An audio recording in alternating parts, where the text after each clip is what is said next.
मुख्यमंत्री योगी आदित्यनाथ शुक्रवार को बांदा आए। बांदा में उन्होंने कई कार्यक्रमों में सहभागिता की। मुख्यमंत्री योगी आदित्यनाथ बांदा आए, आपके जनपद आए, इसलिए आपको ये पूरा वीडियो देखना ज़रूरी है। मैं उनके पूरे कार्यक्रम की रूपरेखा आपको बताऊंगा, कैसा रहा उनका दौरा और क्या रही उनका उद्देश्य। तो बता दें कि मुख्यमंत्री योगी आदित्यनाथ बांदा आए। यहाँ उन्होंने महाराणा प्रताप चौराहे पर महाराणा प्रताप जी की मूर्ति का अनावरण किया, साथ ही महाराजा खेत सिंह की मूर्ति का अनावरण किया।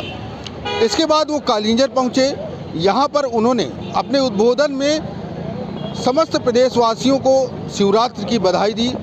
इसके बाद उन्होंने कहा कि यह क्षेत्र ऋषि मुनियों की तपोस्थली रहा है, दिव्य महापुरुषों का सानिध्य प्राचीन काल से प्राप्त होता रहा है।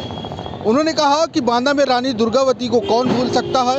हमने मेडिकल कॉलेज का नाम महारानी दुर्गावती के नाम से रखा है। उन्होंने कहा कि 2017 में मैं पहली बार बुंदेलखंड आया था, तब मैंने सोचा था कि बुंदेलखंड का विकास करना है और आज बुंदेलखंड एक्सप्रेसवे आपके सामने है, जिससे विकास की शुरुआत हो चुकी है। उन्होंने घोषणा भी की। उन्होंने कहा कि चित्रकूट में डिफेंस कॉरिडोर का निर्माण करने जा रहे हैं, साथ ही एयरपोर्ट का निर्माण करने जा रहे हैं। बुंदेलखंड में बने डिफेंस कॉरिडोर के तोप पाकिस्तान में गरजेंगे। उन्होंने कहा कि जल संकट को लेकर के प्रधानमंत्री मोदी और वो स्वयं बहुत काम कर रहे हैं। केन बेतवा नदी जुड़ने के बाद बुंदेलखंड स्वर्ग बन जाएगा। उन्होंने कहा कि अब बुंदेलखंड के विकास का नंबर है। जो अभी इन्वेस्टर समिट हुई है लखनऊ में, उसमें 33 लाख करोड़ के प्रस्ताव आए हैं। बुंदेलखंड के लिए 4.5 लाख करोड़ के प्रस्ताव आए हैं। इससे यहाँ पर रोजगार बढ़ेगा।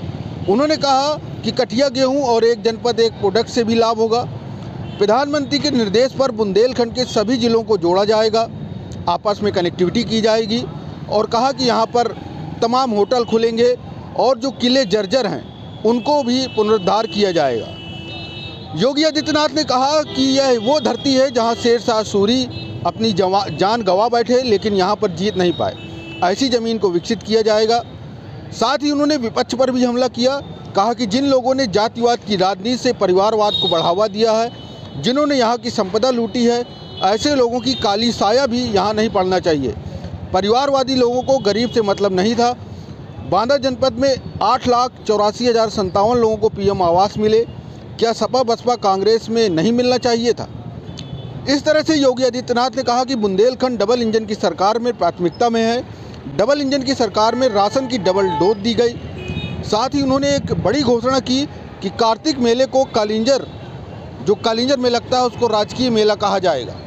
बता दें कि योगी आदित्यनाथ बांदा आए। यहाँ से उनके भाषण ने कई तरह के हित साधे। उन्होंने लोकसभा चुनाव को लेकर के भी कुछ पॉइंट बोले। उनके भाषण में टारगेट 2024 का लोकसभा चुनाव भी था।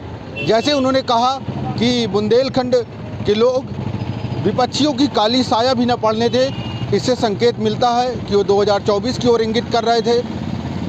बुंदेलखंड में कई समस्याएं हैं, जैसे पलायन की समस्या हो गई, बेरोजगारी की समस्या हो गई, शिक्षा के लिए यहाँ के युवाओं को दूर जाना पड़ता है। ऐसे तमाम मुद्दे हैं जो अभी तक हल नहीं हुए हैं। 7 साल हो गए उत्तर प्रदेश में भारतीय जनता पार्टी की सरकार बने, लेकिन बांदा और चित्रकूट में कोई भी उद्योग अभी तक स्थापित नहीं हुआ है। इसलिए यहाँ के लोगों को आज भी बाहर कमाने खाने के लिए जाना पड़ता है।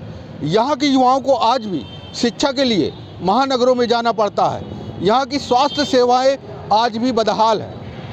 ये सब सवाल हम लोग पूछ सकते थे, पर प्रोटोकॉल के तहत मीडिया कर्मियों को मुख्यमंत्री के पास तक नहीं जाने दिया गया। यह हमेशा ही रहता है।